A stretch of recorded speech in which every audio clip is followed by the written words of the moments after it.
Heads up for today's episode, we encountered a little problem with one of our microphone cables. This is not a poor attempt by me to silence my better half known as Dylan.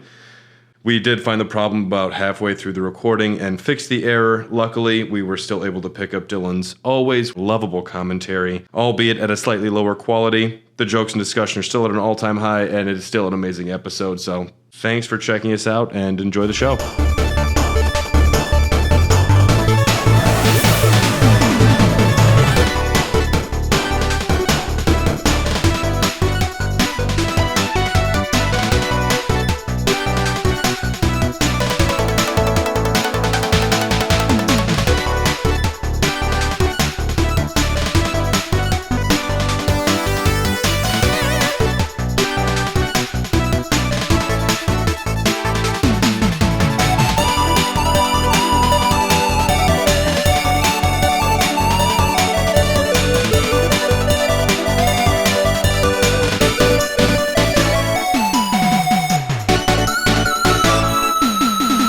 Hello, everybody. Welcome to another beautiful, exciting episode of Raw Dogs. I am, of course, your host, Brad. Dylan, what's your name? My name's Dylan. I'm also a host. Dylan, how are you today? I'm doing all right. I'm a little tired. You're still alive, though, and we appreciate that. We are joined by two very beautiful humans today. Would you guys like to introduce yourselves? Appreciate that compliment, but yeah, thank you. You always want to go first, so you get to go first again. Sorry. Not exactly radio. I have to do it the way we do it. Sorry. No, not exactly radio with me, your host of that show, Benny K, and another host, Tony Just Tony. Tony Just Tony. Tony Just Tony. Joining the Raw Dogs. Yeah, it's just Tony, but Tony Just Tony. Tony. You should just call yourself the Sheriff Tony. The Share Tony. Sheriff Tony. Sheriff Tony. Oh, I would like to be a sheriff. Who is Sheriff Tony? Is this a real person, or you just want to be a sheriff? It could be. You will be. Well, you just call yourself like the Sheriff. It's like everyone calls me Big Tex. No one calls you Big Tex. Hey, you know what? You could have fooled me. You could have been like, people call you Big Tex. I'm going to call you Big Tex. Cool. Call me Big Tex. That's awesome. Since Dylan never plugs it here, there is an unofficial Twitter account called, what is it, Drunk Dylan? When he does drunk things, his friends post about it. Check out @Drunk Dylan. Not Exactly Radio is your favorite local music podcast. Mm-hmm. You want to tell us a little bit about the show? Yeah. It's exactly what we are. The local music podcast. We've been trying to mix it up with local and global. We'll talk music worldwide, whatever. Whoever wants to bring something to the table, you pick the topic, we'll talk about it. You pick the album, we'll talk about it. That's what I like about it, too, is that we talk to the local artists that are around the Milwaukee area. Like, we had Brett on the show. Yes. And I'm an artist. Yes. Yes. Hey, podcasting is an art. It is an art. But what we do is we like to figure out what makes them, tick and make them be the artists that they are. So we have them bring in their favorite albums, whatever they listen to, whatever inspired them, whatever they listened to when they were younger, whatever. And we love listening to new things that we're not used to listening to sometimes. So yeah, that's cool. What was Brad's? Oh, well, okay. I shouldn't say Brad didn't actually bring us an cheating. We actually did it during E3 and we just talked about video games. Oh, that's awesome. Music and video games. Yeah, covered Koji Kondo and every other video game that we've ever liked. Yes, I would say we went an hour and a half. Yeah, he spread some knowledge. Yes. He spread some knowledge. Yeah. It's good to have a guest that's actually prepared. We all know how that's like. Right. And if it's usually the co-host that's not prepared.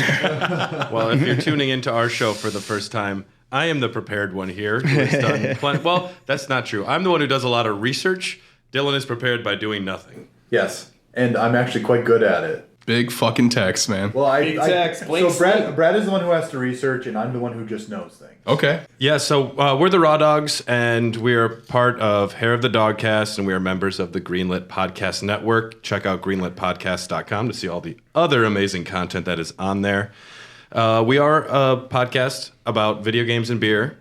We do more of a deep dive on various topics. We are talking today about the top 10 PlayStation 4 soundtracks of all time. As rated by us. Yeah. It's definitive. It is. Oh, yeah. The organizing bodies observed it earlier, I saw. You know what? If you don't like one of our picks, subscribe to us on Patreon and tell us all about it. You can talk to us if you do that. Yes. Tony, let's start with you. Your kind of history with video games, what you've been playing lately. Maybe it ends up on this list. Who knows? But Death Stranding is what I've been playing lately. Really got to get those deliveries done. I did pizza delivery for a while, so I understand the game quite a bit. There is also a side mission of delivering a pizza. And you have to keep it up, like you can't damage it at all. If if it gets damaged, you lose the mission, you lose the delivery. So I was really happy about that. But yeah, that's actually what I've been jamming to lately. I didn't realize how, like, for being a dystopian sci-fi game, how therapeutic it is to just do some orders. Yeah, to just fill out some orders. You've been a gamer most of your life? Yeah.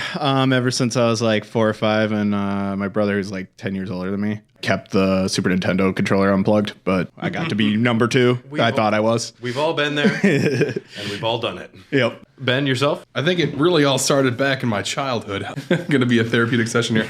My dad, he would always play like the classic Mario Bros. And I would always be like, let me try some. And he's like, get out of here. But I think that's kind of where I started there, just playing like the classic Mario games. And then right now I'm playing Borderlands 3. Speaking of deliveries, there's this time you have to like deliver burgers really fast, otherwise you don't get the mission, and I hate those fucking missions.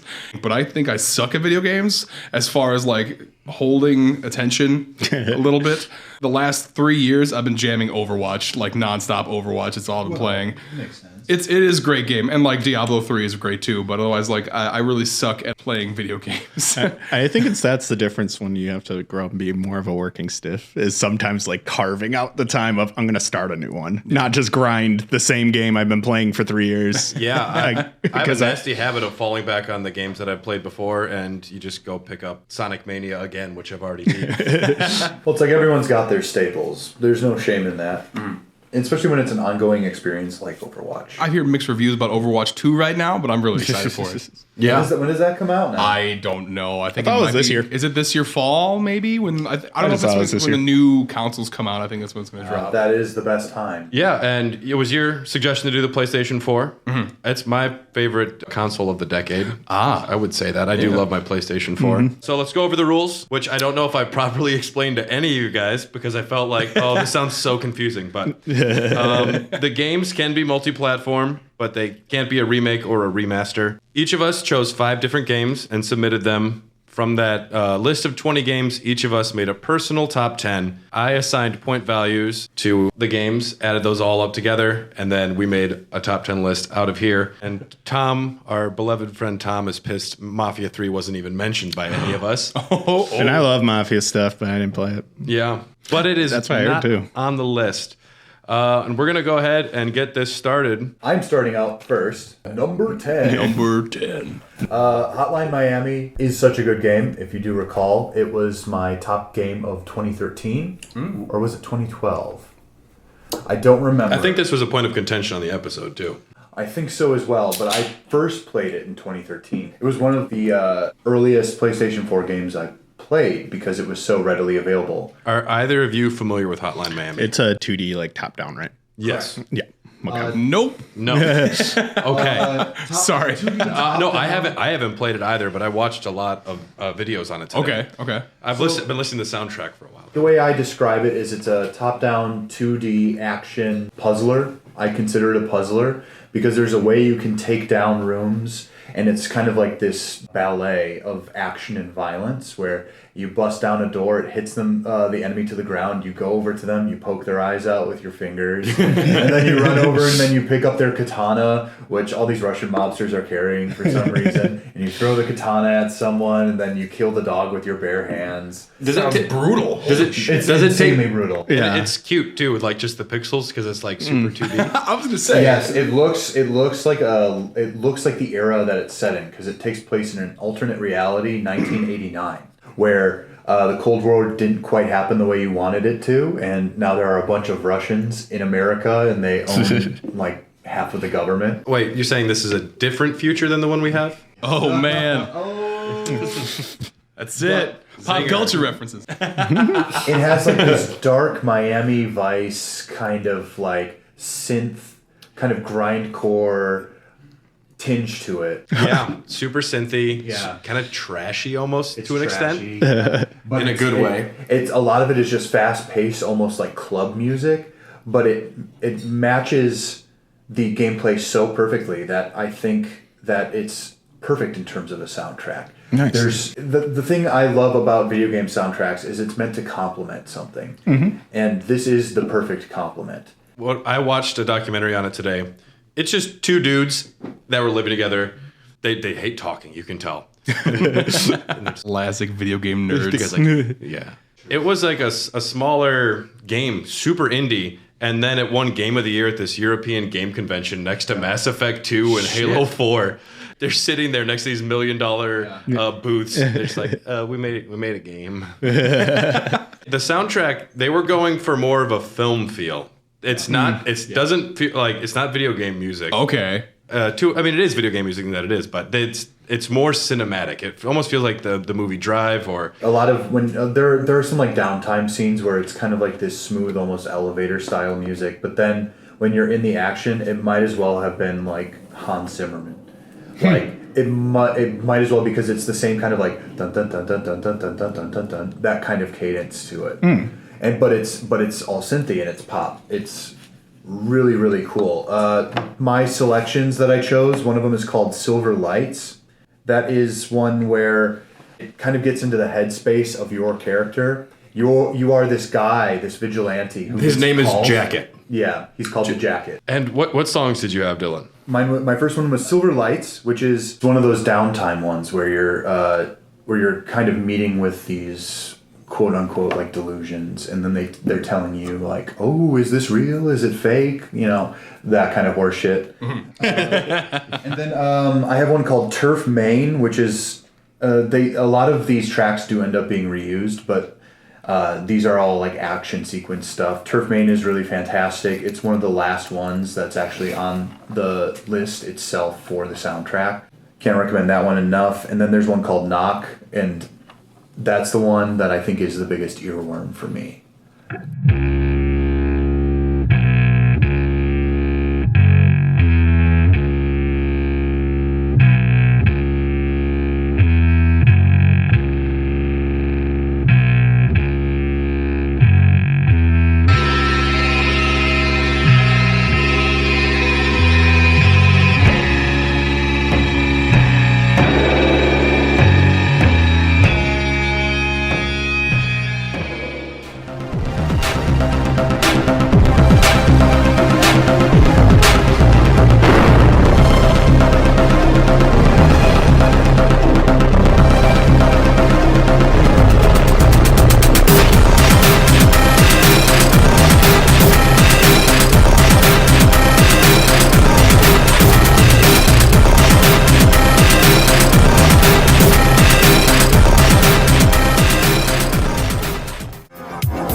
You were just saying, Dylan, that you wanted to be driving. I wanted to be driving at sunset listening to this. I actually want to drive in Miami listening to this. Would you want to do as much cocaine as they were intending when they made the game? No, the doctor says that'll kill me, so... So don't. Yeah, it was called Cocaine Cowboys, the documentary that it was based on. Yeah. Oh, okay. Oh, really? It was on that? Yeah, that's the working title of it, too. Oh, yeah. I like me some drug documentaries. So I'm like, nice. Well, I was gonna say, when you like brought up the music and how it made you feel kind of trashy, slummy a little bit, and then also that synth, I was like Fear and Loathing in Las Vegas. I'm like, yep, I could see that matching with what's going on there. I like the synth actually does lend to 2D since that was used in a lot of 2D soundtracks around the time. But then you got the bass and the modern recording over it. It's really cool. I was getting kind of Stranger Things vibes from a little bit of that. Main from that second one. I'm gonna say that every time I hear a synthy 80s soundtrack these days. But. Well, I really like a soundtrack, as you guys are going to find out, that creates kind of a landscape. something to explore that isn't too distracting.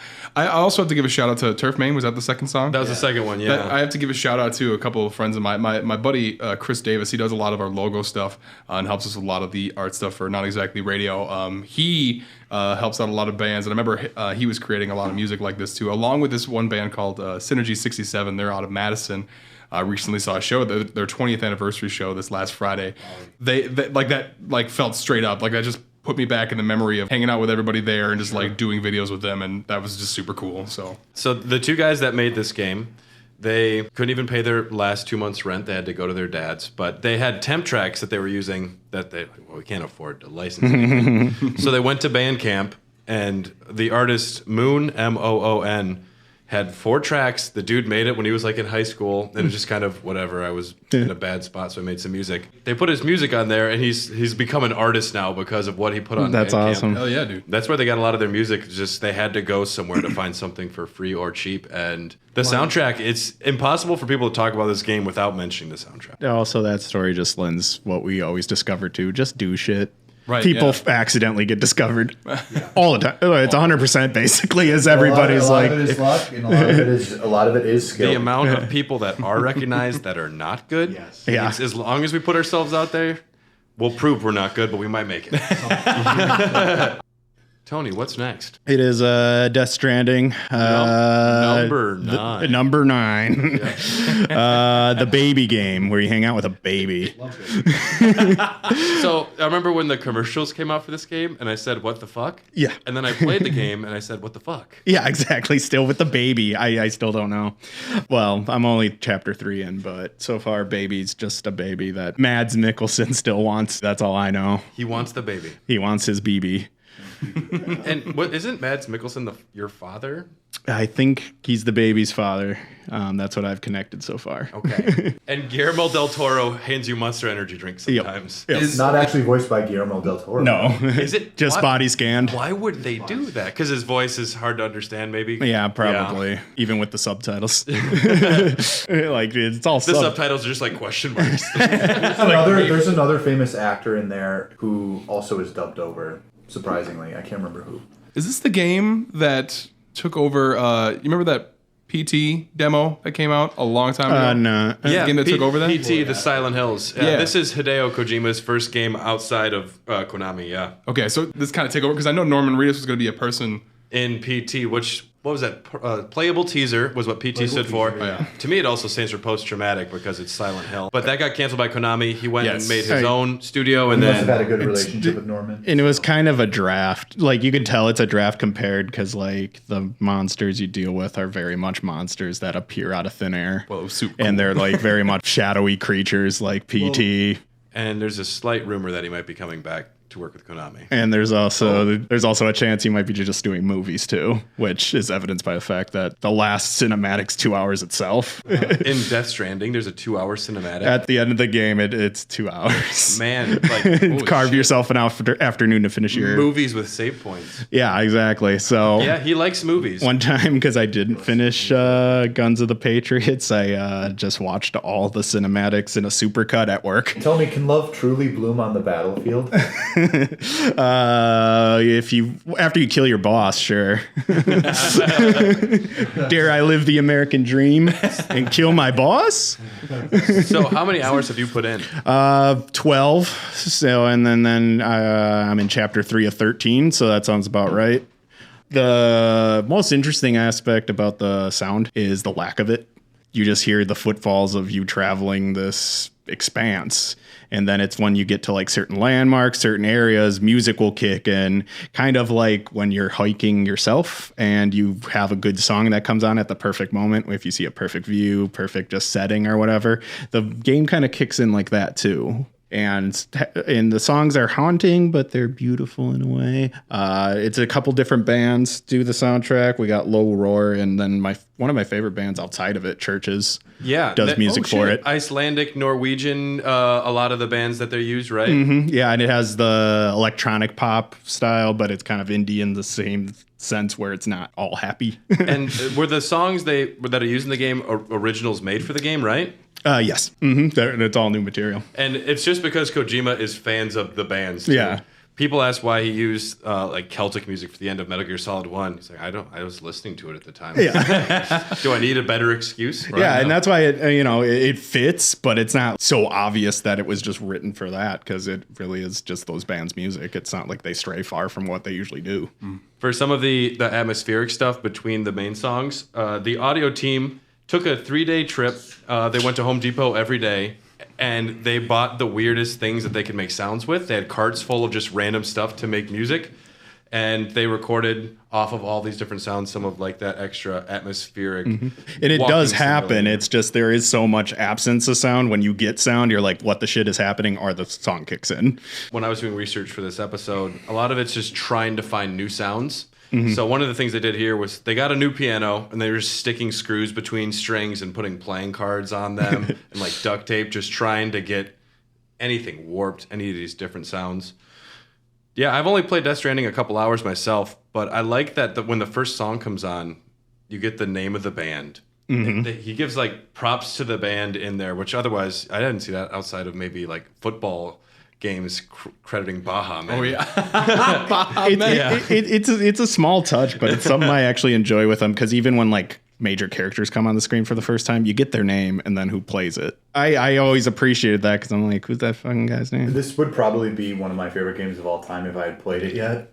I sold my PS3 or PS4, sorry, about a year ago, and so I have not played this yet. I'm looking forward to it on the PC. You'll dig it. I know I will. I know it's probably going to be the best for me. And because my wife loves Animal Crossing above everything, I kind of said it's dystopian Animal Crossing, because like who's getting how is those animals getting all their materials in town? It's probably Sam, like just outside of like. You find a lot of furniture and trees. Just shake it down and just no, just mostly pizzas. No, but I like also when you pick up Lost Cargo where it's like wine, old magazines. I'm like, I know what those are. Exactly. You just pick up shit that it's like, yeah, if I was in a dystopia, I'd want this too. I'd want my porn. Hey, fair.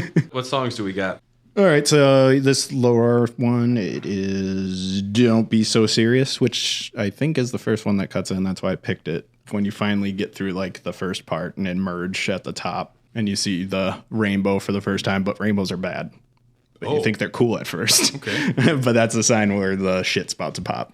You got that one, and then you got Churches that just has the title track, Death Stranding, which I haven't heard in the game, but I heard it before the game came out. I'm not here.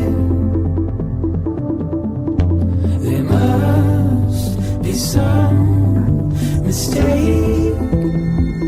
Don't be so serious. Don't be so serious.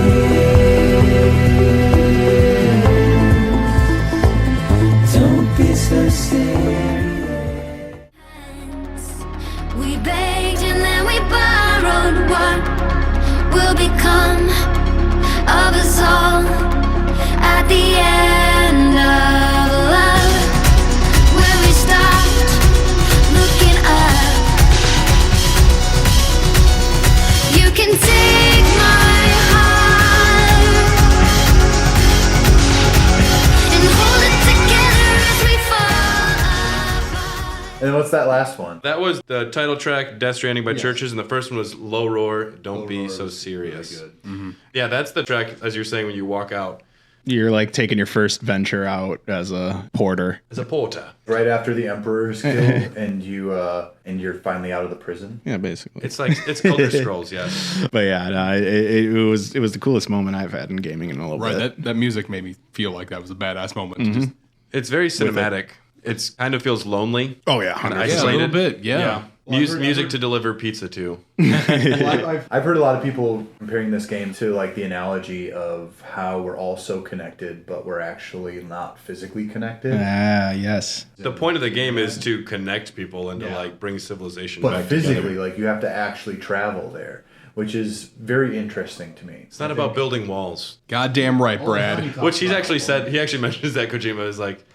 He doesn't say fuck Trump, but he's like it's not about building walls. Yeah. He said his main inspiration for this story was watching Trump and then Brexit. Yeah, and it's his like idea of where we're headed if we keep doing this shit. And you And see the, that. and the idea of a baby in a vat. He was really into that whole like baby in a jar type. Oh yeah, and he's like, this is 100% literal. This is what he thinks will happen. We're We're gonna have time fall. We're Yeah. gonna have where the rain ages you up.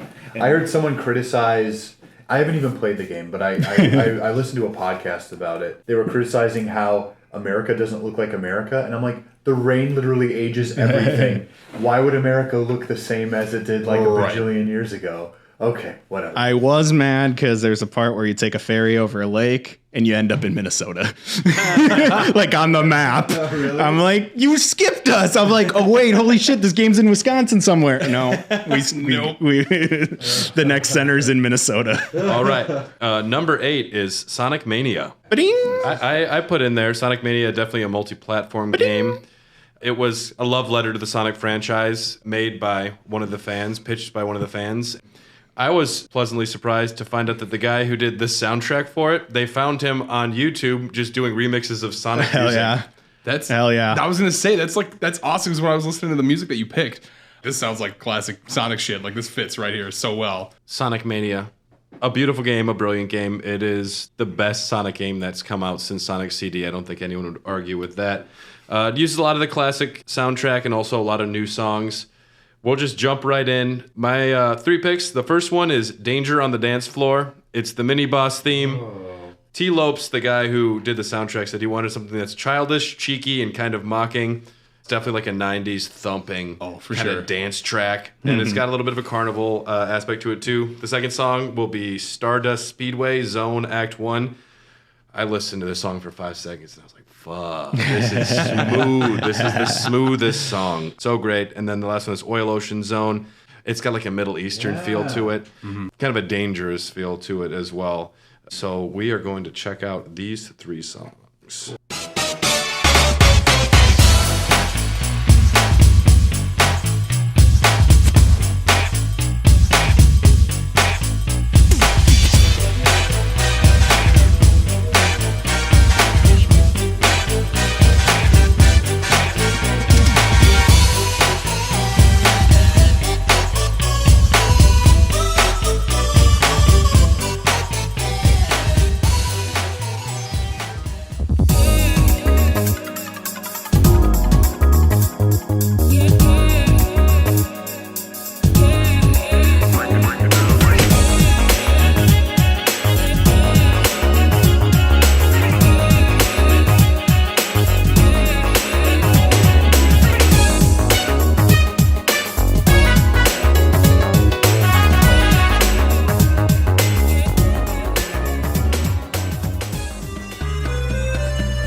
Some beautiful music. Oh, very, very much. I like that first song you showed us there. Danger on the Dance Floor. It begins with like a little bit of a shout out to the old Sonic games. And then it goes into this fucking awesome bass. I like the song where Sonic gets laid.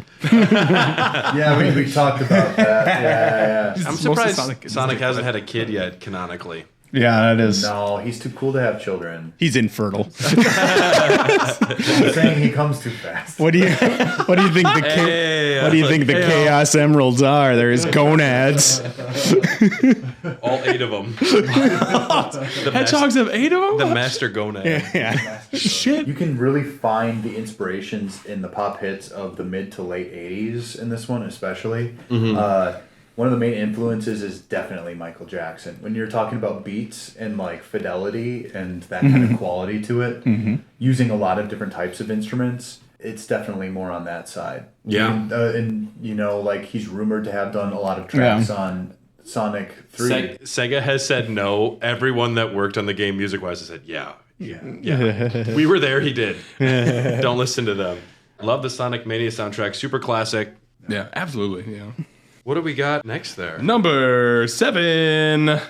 God of War coming in hot. Second game now where somebody's dealing with not connecting with their child. Yeah. Wow. Yeah. I didn't think about that. Suffering of connection. Except he's with you the whole time. It's Somebody fine. posited just it's all these developers losing connection with their children and now writing games. And Crunch and like the video game releases are the Krakens and the Dragons. I love Kratos moving into a different mythology, to Norse mythology. It is That was awesome. Awesome. Holy shit. Okay, by the way, this game is probably my favorite game of all time right now. That's it. That's what I'm saying. I'm putting it out there. That's not really saying much coming from me, but I have to say, like, when I played it, I couldn't stop playing it. It just held on to my attention the whole time. And then going on to like the Greek mythology, and then all of a sudden it's the Norse mythology, and I was out of his regular territory. Yeah. It runs into Odin's son, right? yes. Yeah.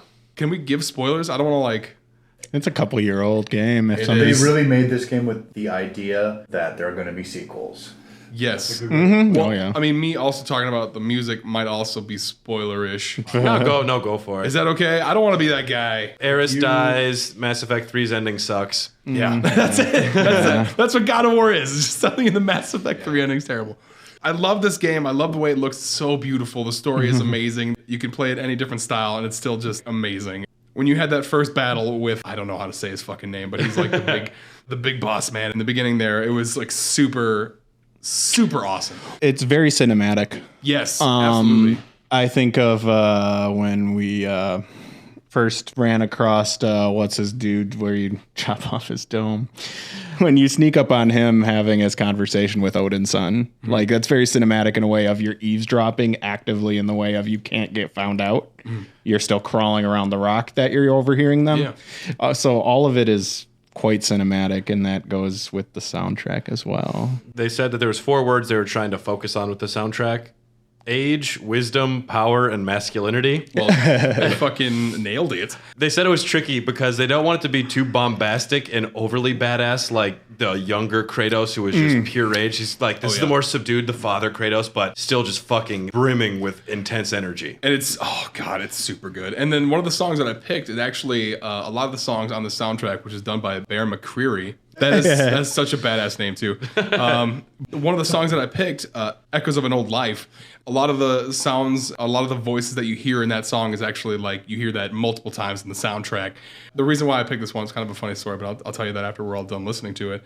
The other songs that I picked were The Dragon, which if you haven't played the game and I say The Dragon, you should know exactly what I'm talking about. It's a woman. It's a woman.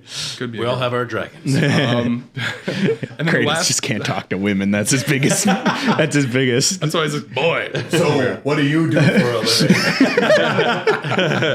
And then the last song I picked is called Deliverance. I picked that one basically for the scene that it went with. This is like the last battle, but then there's like 20 minutes worth of music that just fucking is so awesome together, especially when you get to that final point. But I guess we'll take a listen.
The way I look at music a lot, I love the way it makes me feel. Like, doesn't matter what I'm listening to, whatever new album we're listening to, I love the way it makes me feel, and I love to take it that way, just like getting it into my mind and stuff like that. And that's kind of why I picked these 3 songs for God of War. Echoes of an Old Life, I picked that one. I don't want to say because Amber hates it. Amber's my fiance, I should say. But when you turn on my PS4, I have the God of War background, and that's the only thing that plays like the whole time before you pick games. And she's like, "Can we switch this up?" Like, yeah. All right, fine. So we switched it to like an Overwatch one. But you mentioned when we were listening to songs, there's like 3 notes in particular that are just swimming all over the soundtrack. That's another reason why I picked this. Well, I mean, I did it mostly for the funny aspect, but that's another reason why I picked this song too. It's like the main theme. As far as the dragon, going based on feeling, I remember how I felt when I got to that part of the game. Very epic song. Very epic song, very epic ending to that part of the game, and it's super fucking cool. I get the chills just thinking about the whole battle that was right there. It's got the folk music aspect to it too, a little bit that comes in there, but apart from the big epic moments, it just like kind of slows down to let some of those local instruments come in, which is really nice. The Norse mythology is so much more isolated, and that's what you think of when you think about folk music. So it almost seems like extremely appropriate. Because if you remember, you've played the other God of Wars, correct? Yes, I haven't played Ascension. Well, that doesn't count. I don't blame you for that. Sorry. I mean, I played all of them too, except for Ascension. Who cares? It's a prequel.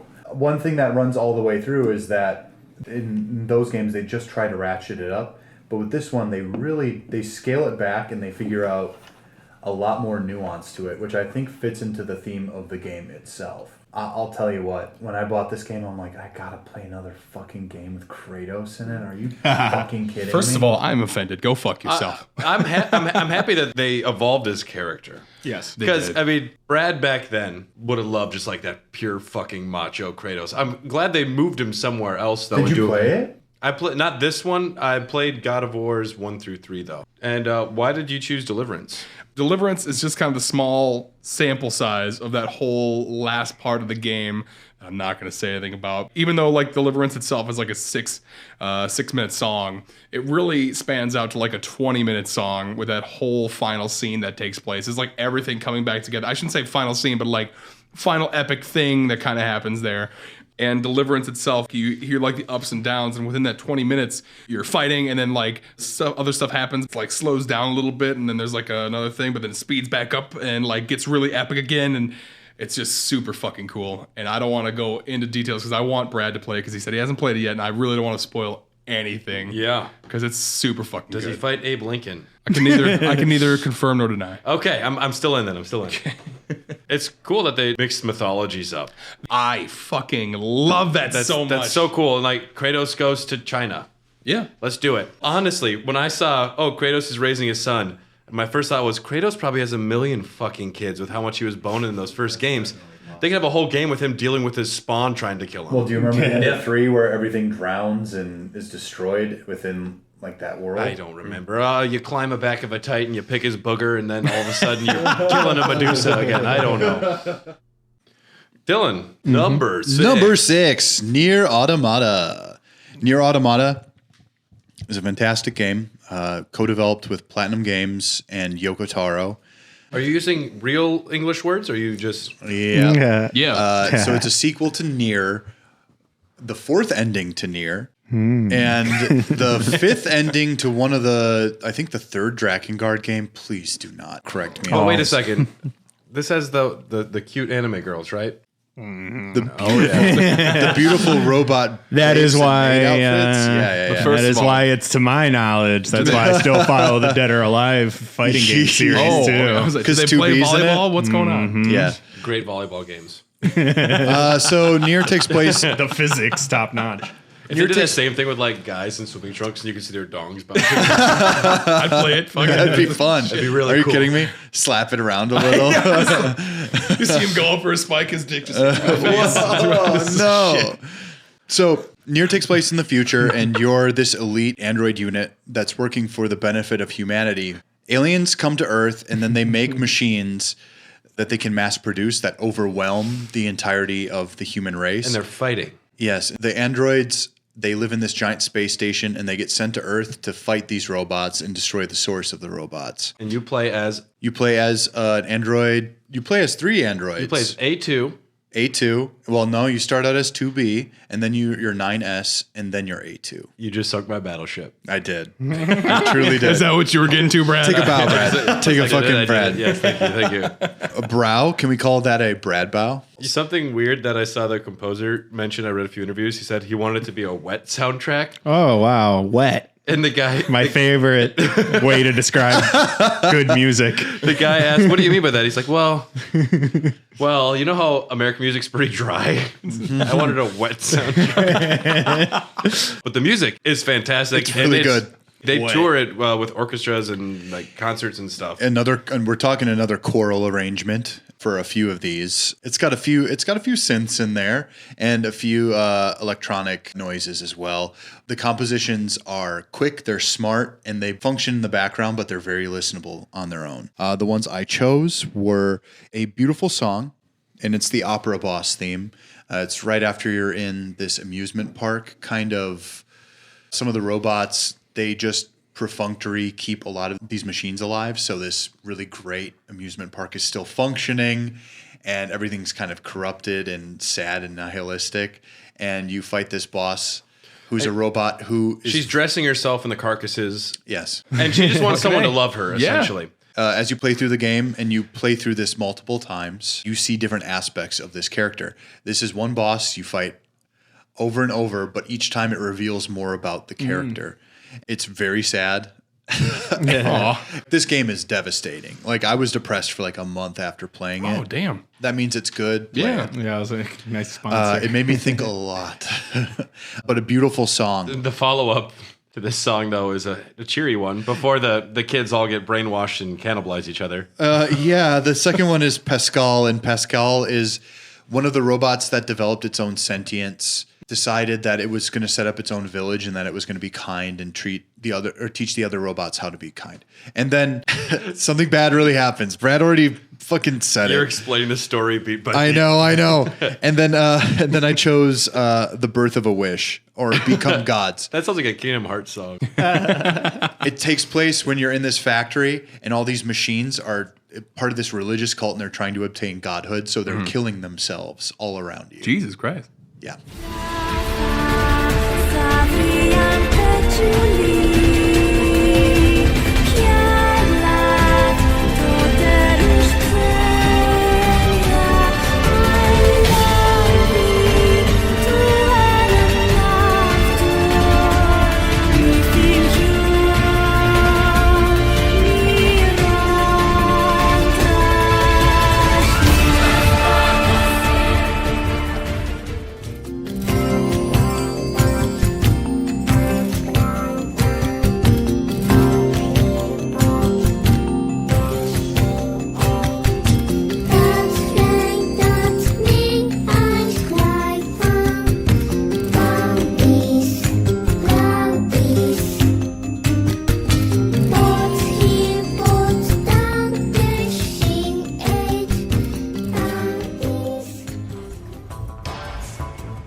So I tried to Google Only a man. the lyrics to these earlier. And a bunch of hentai just come up.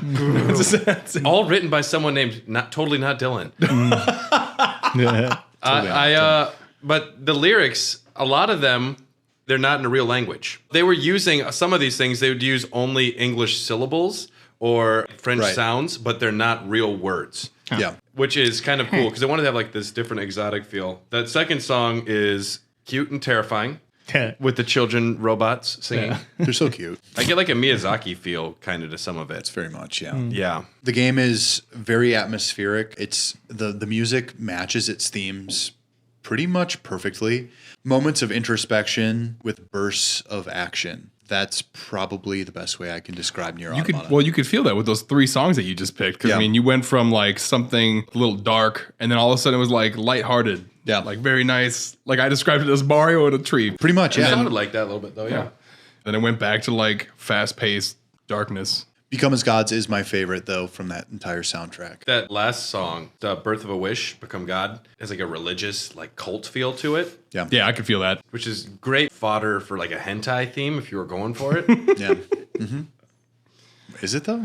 Number father, baby. Obey your father. Who's Number 5. Number 5. Daddy. Who has played Tetris Effect? I've not.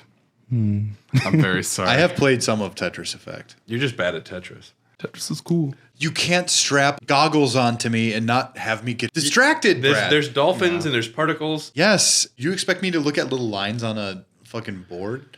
I don't know why Tetris Effect became a PS4 exclusive, but it is a virtual reality game. It can be played non-VR. I sat down today just to play for 5 minutes and remind myself why I fell in love with it, and I just beat the game straight through. Yep. I just Fuck forgot. yeah. I was like, oh shit. The VR is integral to the experience. The songs, as you are moving the blocks, there's little sound effects that they're always different depending on what song you're listening to. So there's like this downtown jazz song, one of them that I'm playing, and you just like get different chords done on pianos. And the whole time, it's a very human experience. You don't know why you feel a lot of emotions, but you do. It's stupid. You're playing Tetris, but the music, it's calling back kind of to like a real core human experience. It's spiritual. And some of the lyrics are talking about I'm yours forever and it's all connected. We're a part of this thing. You're playing Tetris. Yeah. You can't explain it. The vocals are really beautiful. I'm so excited. I pre-ordered the 5 LP soundtrack. I can't wait to get it. And You also influence it, correct? yeah, the speed of the levels will change and like the song builds up as you're getting close and then the bass knows when to drop. You kind of go through these waves where you get through these like big crescendos, these big moments, and then it like lets you chill for a second. And then all of a sudden you're floating in space or you're at some Hawaiian luau. It's so bizarre. Has to be experienced. Unfortunately, not many people have the VR, which it's 20 times better with that. I'll let the music speak for itself. The genres are all over the map, though. It's composed by Hidelic. There's so much to it, but the first song is Connected, I'm Yours Forever. It's kind of like the main title song. The second one is Downtown Jazz, City Lights. And that's just, you're playing Tetris as you're soaring through a city, and it's just this crazy, weird jazz piano thing. And the last one is Prayer Circle, Springfield, which I listened to a bunch of songs today. I don't even remember why I chose it, but I know it's good. I prefer the monorail.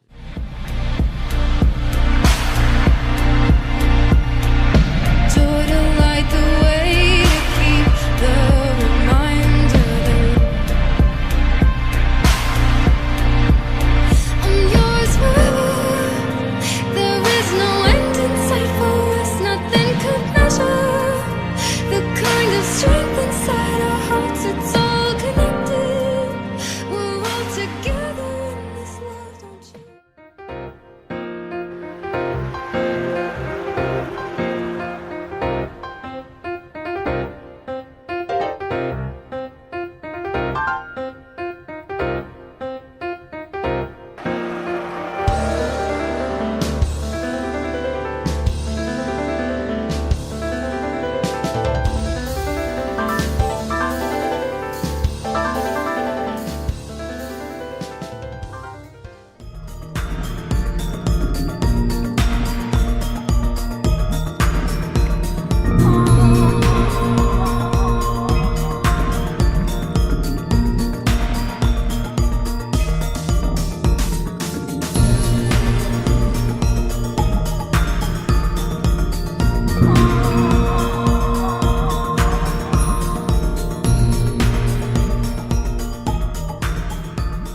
I love me some Tetris Effect. That was good. Do you think they're going to support the PlayStation VR on the PlayStation 5? Yeah, there's been some leaks about that. They're going to be having better functionality. Are they still going to use the same device? I hope that they figure out a way to get it without the cord.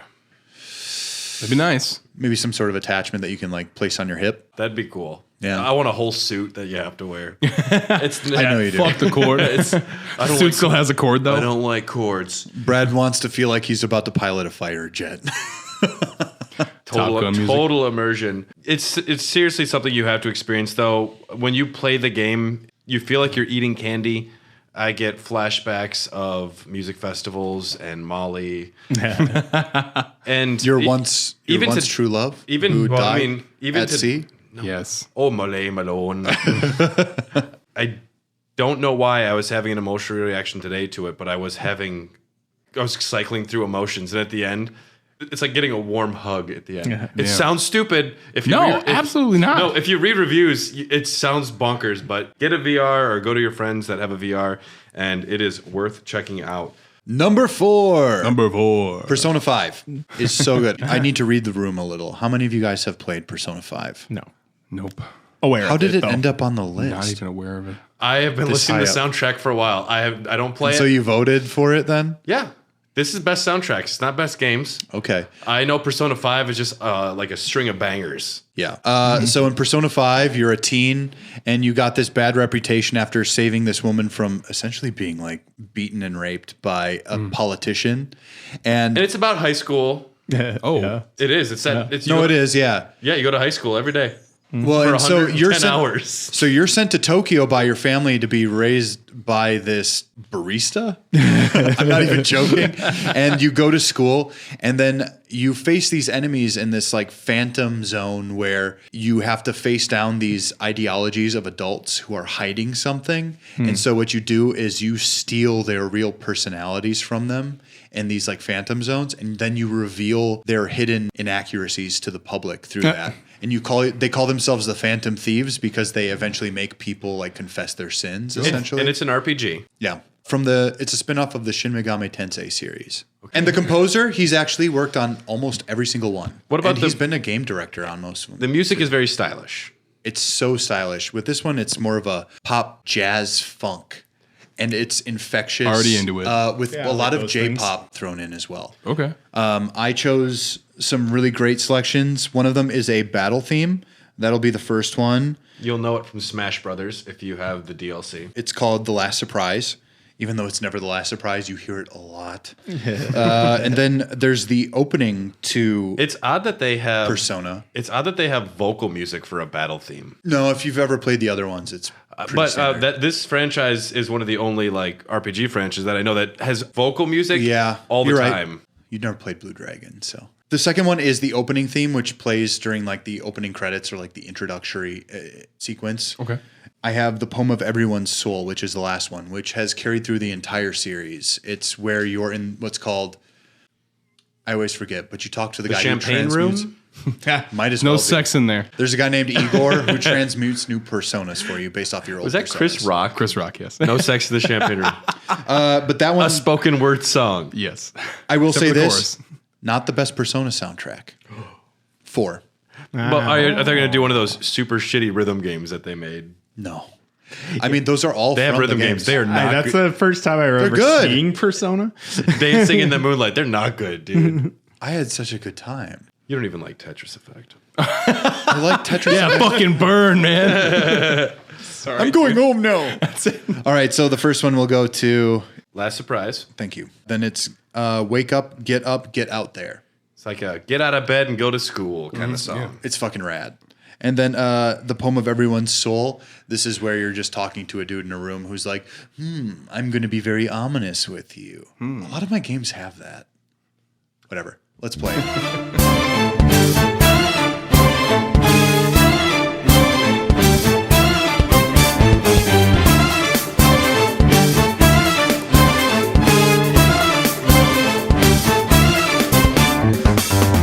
Try to run me through, hold on, think again. Don't you know what you're starting? You sure we got the clue how that this we go? Don't you know? No more art. Wake up, get up there. Raise your voice against liars. Feed your anger like fire. Why does nobody want change?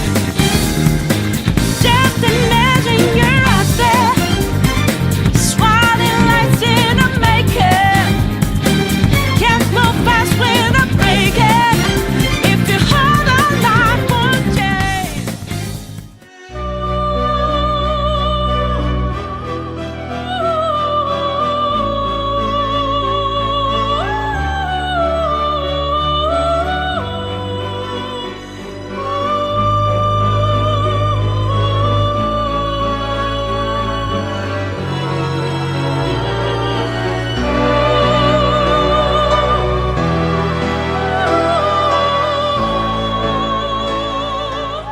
you'll never see it coming. Yeah, it's so good. I mean, I love the music. I can't imagine every battle listening to a song like that. Oh, it's though. For 100 hours, though. It's beautiful. That fucks me up. That's a long time. Right, that fucks me up. Like I can't imagine hearing. Then put on a podcast. Like Hair of the Dog. That's the thing. Or not exactly radio. Ayo, There you guys. go. I'm just saying, like, I can't, when I'm like battling somebody in a video game, I just need to have the music there, no vocals. Yeah. Otherwise, like, it just distracts me. So I love that you plugged our podcast, but I would never be able to listen to it while I'm playing video I think games. it would ruin it for me. It's Well, a turn-based one. I used to have some of my favorite music as an alarm clock, and I quickly hated the song because I heard it every morning. I'm like, I hate this song. Yep. I had Wario's laugh as a text message reminder. Like, and it was like, I don't know if I like. fuck Wario. Even though I love Wario. Dude, I would just text you all the time if I do right next to you. So, what's up? And it'd just be GIFs of Wario. I'm glad I changed it. Yeah. I have the Mario coin as my text. That's nice. That's, Yeah, that's subtle. It's not. I would recommend this 120-hour game to anyone. And you're not the only one. Tom texted me earlier and said this has to be on the list. And I'm like, it already is. Calm down. You're welcome, Tom. Thank you. I wish I had this on vinyl. It is a spot in my collection I'm missing.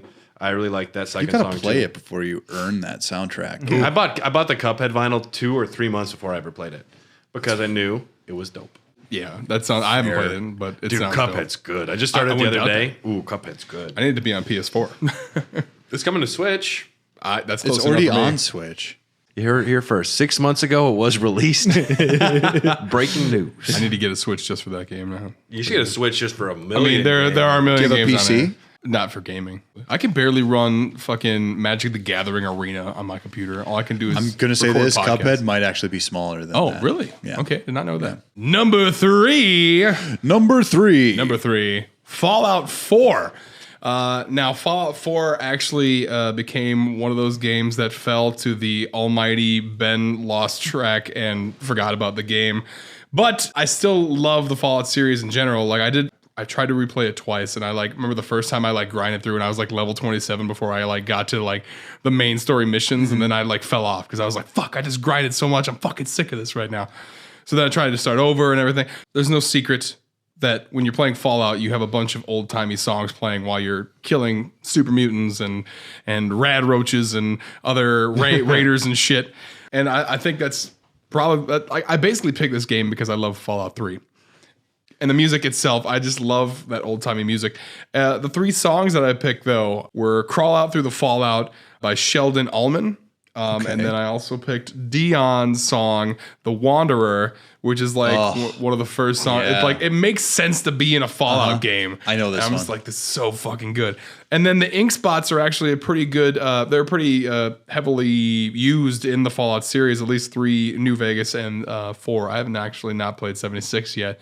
I heard it's not really worth it. Don't. No, Just don't. don't. Yeah, no. Don't It's support was a the cash trash in. fire. They skipped 72 different titles. Yeah. Why play the other 72 first, in my opinion. And to get there. Yeah. I did buy 76, but I bought it for $10. So I was That was an I mean, that was they're an EA trying to sell style subscription cash-in. services to it now, so looks like I'm never playing it, but I have it. don't. Yeah, Fallout 4, I mean, it's great because it's evocative and it sets the tone. It's music to explore a post-apocalyptic Yes. wasteland, too. Absolutely. And I tried to pick songs that weren't on Fallout 3. So I guess we can give them a listen.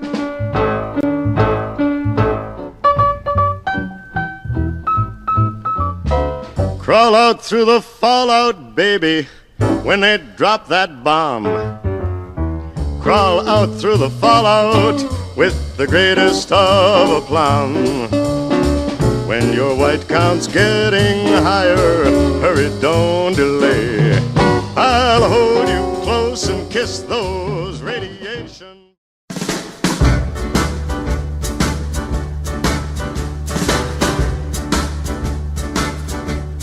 Oh, and I'm the type of guy who will never settle down. Where pretty girls are, well, you know that I'm around. I kiss them and I love them, cause to me they're all the same. I hug them and I squeeze them, they don't even know my name. They call me the Wanderer, yeah, the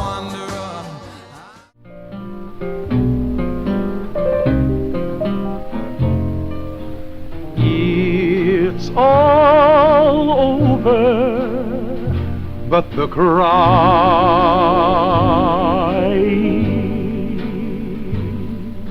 and nobody's crying but me.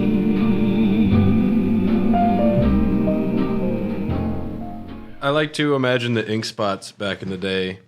You ever think they're going to use our music in one of them video games in 60 years? Yeah, for real. Possibly, yes. No, that is pretty cool. Like, it's fun that they've been all over the Fallout series. I love that. And the reason why I picked Ink Spot's song is because, like, remember when I first saw the trailer for Fallout 4 and I got super hyped for it? It was like focus on a radio, and it looked like the beginning of Fallout 3, like the trailer of Fallout 3, and then all of a sudden it was a different song, and I'm like, oh shit, it's a new game, and I got all hyped up about it. For The Wanderer, it was like another trailer thing for Fallout, which like made me also hyped up for it. It makes me want to go explore so bad, that song. They call me the Wanderer. Yeah. And Going around, it's a badass theme song for yourself. Yeah. Although I know Dion has said it's not really a happy song. It really isn't. Yeah. It's like this guy just keeps moving around because he's like, oh, I can't stay in one place. These ladies can't handle me. It's like, Yeah. Sounds like you just don't have anything going for you in your life, and you're trying to rationalize it. Call yourself a wanderer. It's like when I go to a bar and I call myself Big Tex. And I never show up to that bar again. Bringing it back.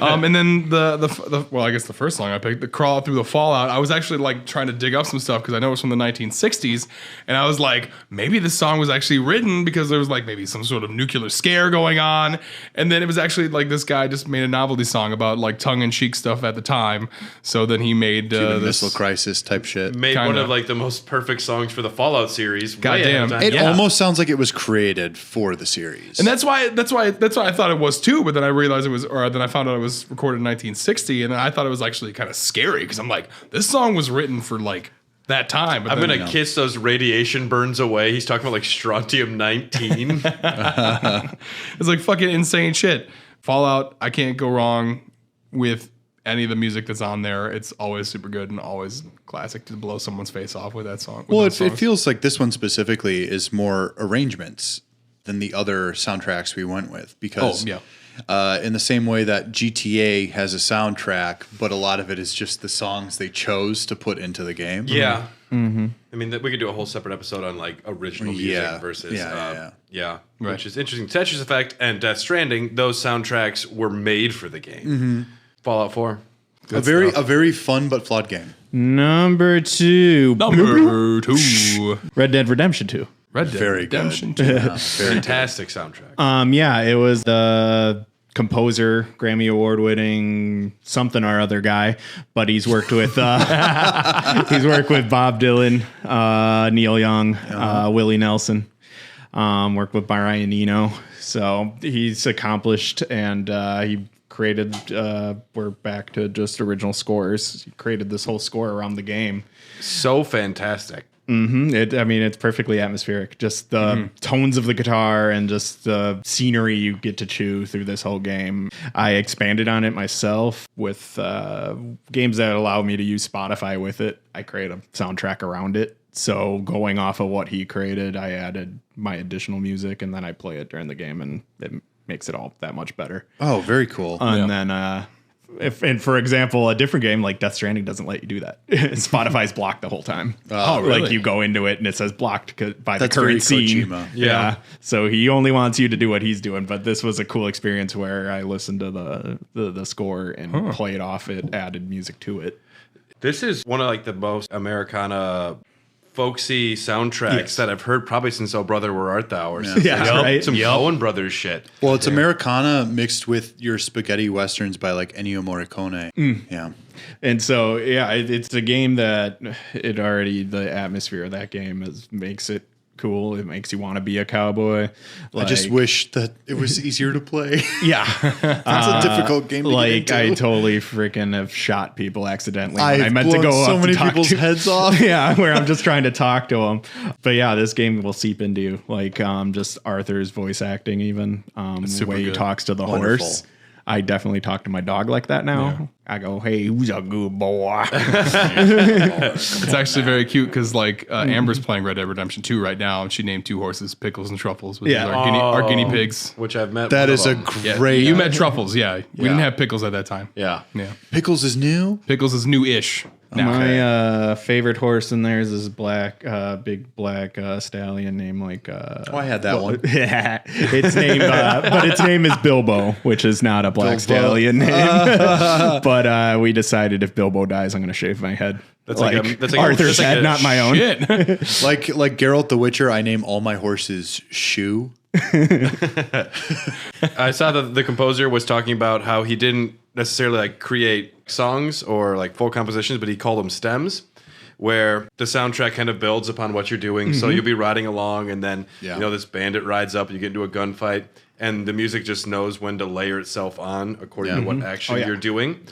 Which it's kind of core gameplay soundtrack things that going on. It's but dynamic. It's very dynamic, and it's cool to have someone that's so accomplished in that field of music to be making twangy guitars. Just it sets the setting in such a good way.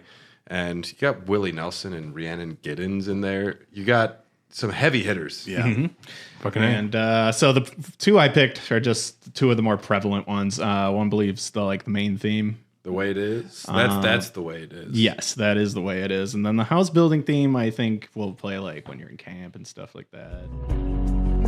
The many miles we walk,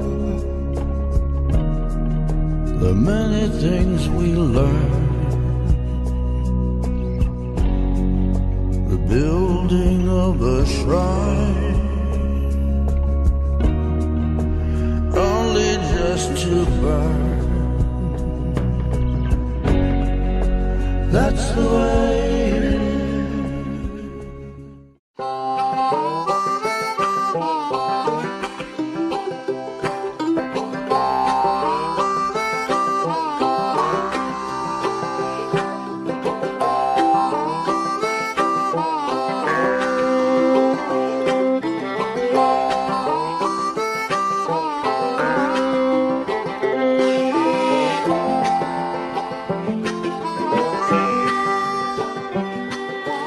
One of the great things about Red Dead is when you're done playing it and you walk out into the real world, it really makes you feel like a badass. Just want to talk. No, you do have a different swagger. You just want to talk like Arthur.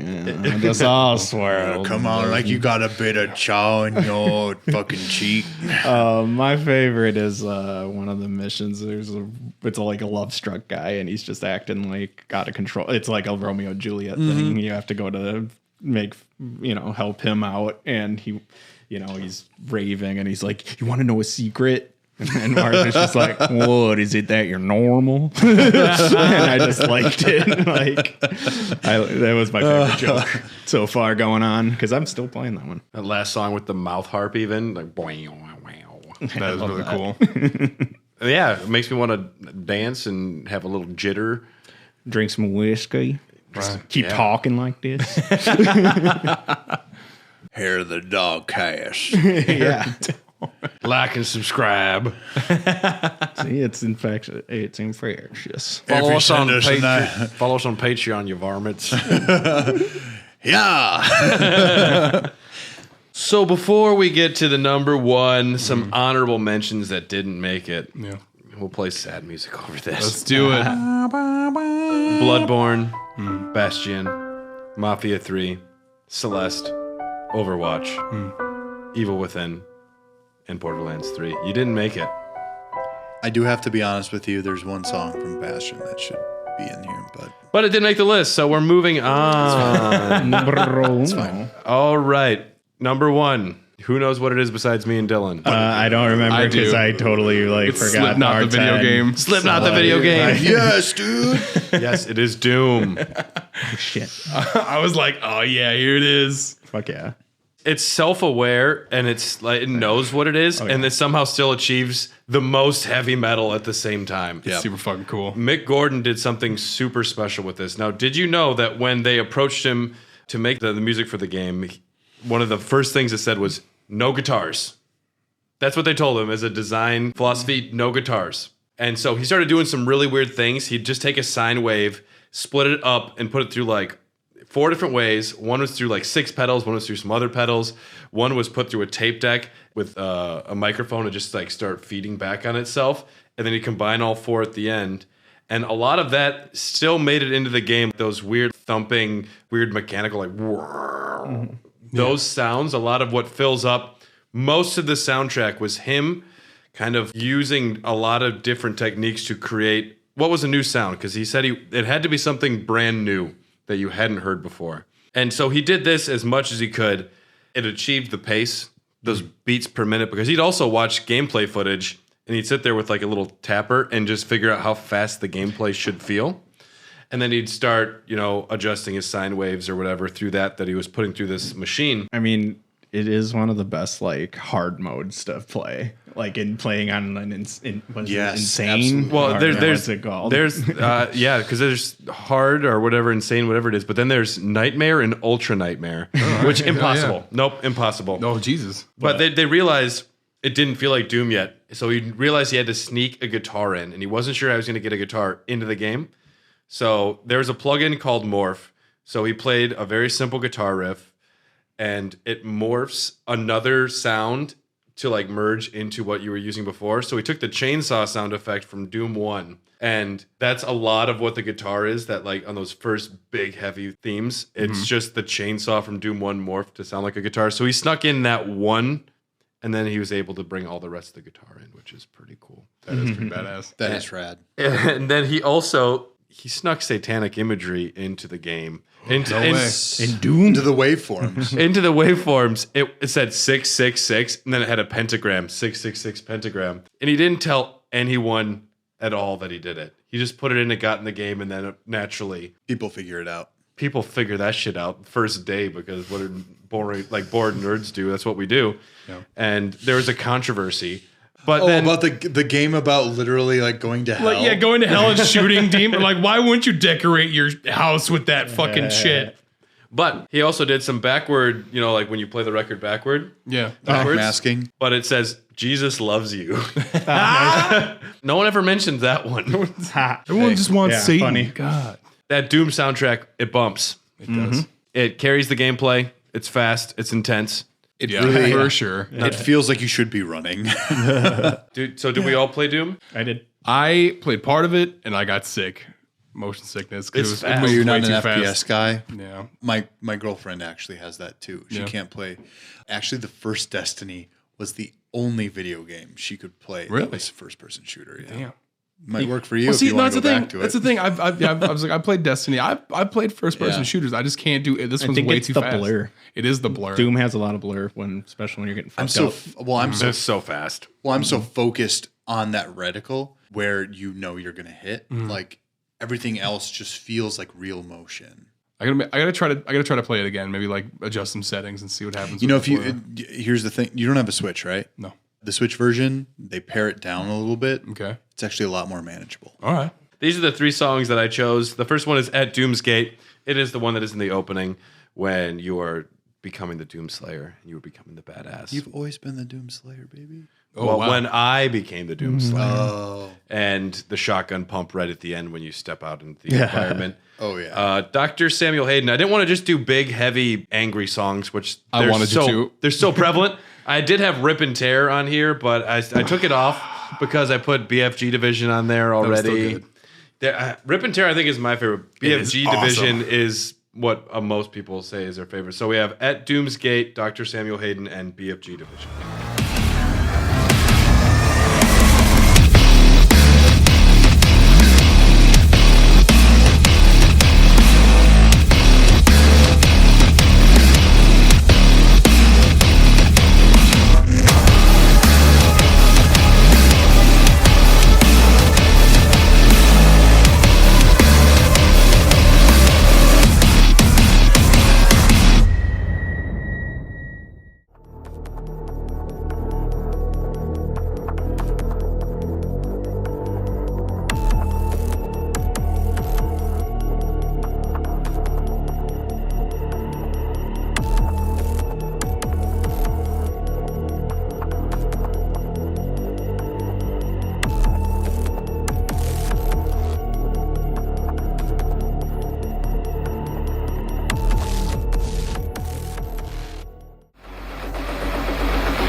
lot of what Doom's music does, it's like, what does Mastodon call themselves? They call themselves like groove metal. Yeah, I mean, it's a funny thing with metal because he goes back and I forth, know, but I yeah. think groove is one. Stoner metal is always what I Stoner, saw. yeah. Yep. Like this also reminds me of the band The Sword. Do you guys Yes. like Oh, The yeah. Sword? Yep. Yeah, One. a lot of The High Sword on is in there as Fire. well. Very dynamic and very like forward, where it's not subtle. Would you call it electronic metal? Is that a term? You could. I think they would. I think they would turn over to like industrial metal. Industrial. That's what I'm thinking. Rammstein. Well, especially with the techniques you were talking about earlier, I think industrial really works for the description. Oh yeah. Yeah. I mean, you even go with the visuals of the Doom series, Mm-hmm. like all the interior corridors is like an industrial version of hell. It's very much like Hellraiser. Well, I mean, you're on like a fucking factory A. on Mars. Yeah. It makes tons of sense. Out of all of these, that's easily like the one I'd do a concert for. Oh, for sure. So Like that some- would be killer. I somebody would playing this I would go live. see that. I think that'd be the concert I most want to go to as well. That's very cool. Yeah. That's not something you go and see an orchestra perform and you sit down, which is most video game soundtracks. Yeah. I've seen Yep. Final Fantasy in concert, Zelda in concert. I want to see Doom at a fucking hardcore rave or something. Yeah. Damn right. In our rave, the rave is a crusty, gross place, but that's where it'd have to be. Yeah. yeah. Excuse me, I call it the Eagles Club. No, not up there though. It has to be in the rave. Strobe lights and way too crowded. Yeah. The stench. A lot of Sweat. pushing. Lots of sweat. That was number one. That was number one. It was That's- really, it's a good choice. Yeah, to be Makes honest. sense. So they've said this Doom soundtrack is kind of like more classic metal music. The new one, they're calling it speed metal. Oh. So I'm excited to see Whoa, the Doom Ride the Eternal Lightning soundtrack. shit? Like, how does that get even faster? You're like, I don't Right. want to play this game now. Yeah, and I guess I'm getting motion Doom sickness Eternal, already. Just thinking about it. They're giving you all of your tools super early. They're like, we want you to have everything. You just got to get better with them. And it's all about switching between weapons, and they're trying to make metal speed chess. Back to Animal Crossing. I love that they're releasing on the same day. They tweeted out, Complementary games. I will be playing Animal Crossing first because my girlfriend wants to reserve that new Animal Crossing Switch, the beautiful one with the pastel colors. Yeah. they tweeted out, what spring game releases are you most excited for? And Doom responded with Animal Crossing. That's very good. That's a good way of doing it. That's Fuck so yeah, dude. good. Anyone have any other thoughts they want to talk about the PS4 soundtracks at all? I think we're just in an era where all of this is starting to come to a head. Well, it's being taken seriously now. Oh, for sure. Especially, like, Esports, I had man. no idea until today that Bear McCreary did the God of War soundtrack. This means that this is really being elevated. I think people are actually starting to be like, well, this is a real thing now. Because Rhiannon Giddens is doing performances at events, and she's Willie such Nelson. Yeah, I mean, the Red Dead Redemption guy won a Grammy. Still going to call him the guy for Red Dead Redemption, but Well, it's sad that Sheldon Allman passed away in 2002, and we'll never see his song talked about. Son of a bitch. He just missed it. He just missed it. Yeah. well, it's really getting closer to it's like being there are raised to people- like movies and stuff. Look, It's the things- important. The things I loved when I was 11 years old, which were Marvel comic books and video games, it's fun to see this evolve. People are taking this stuff seriously now. Yeah. And I think that's actually quite beautiful. And especially when you consider that we have Oscar nominations for soundtracks for movies. Why don't we have something as serious for something like video games? Not just the video game awards on like Spike or whatever. Which, yeah, those do not count. Although Kojima likes them, so I'll give that to him. Fair. Yeah. It's a newer style of music where it's not a single composition you're making. Yeah. They will make that to release, but the games, while you play them, the soundtrack is never the same twice.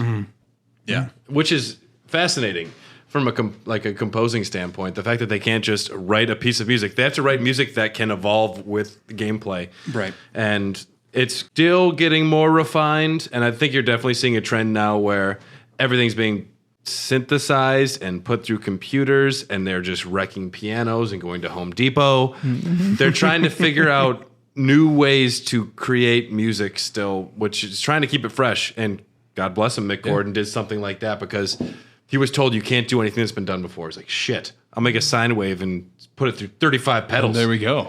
That's so fucking cool. Yeah. Where can all of our devoted fans find you guys? Oh, hey, you can find us on Anchor. We are on Spotify. If you want to listen to all of our episodes there, that's actually, we put them on Anchor to put them into Spotify. Anyways, but we're also on SoundCloud. What are we on? Like Apple Podcasts? Apple Podcasts too. Yeah. And then Twitcher? What? Stitcher? Stitcher. I was like Twitcher. I'm like, that's Stitcher. wrong. And Twitter, Toss a Facebook, coin to your Instagram, Twitcher. any of those things? All those things. Not Twitter. exactly radio everywhere. Facebook is probably the one we use the most. But we're getting better at the other things. There's 4 of us, and when we divide up what we all are expected to do, it's still like shit.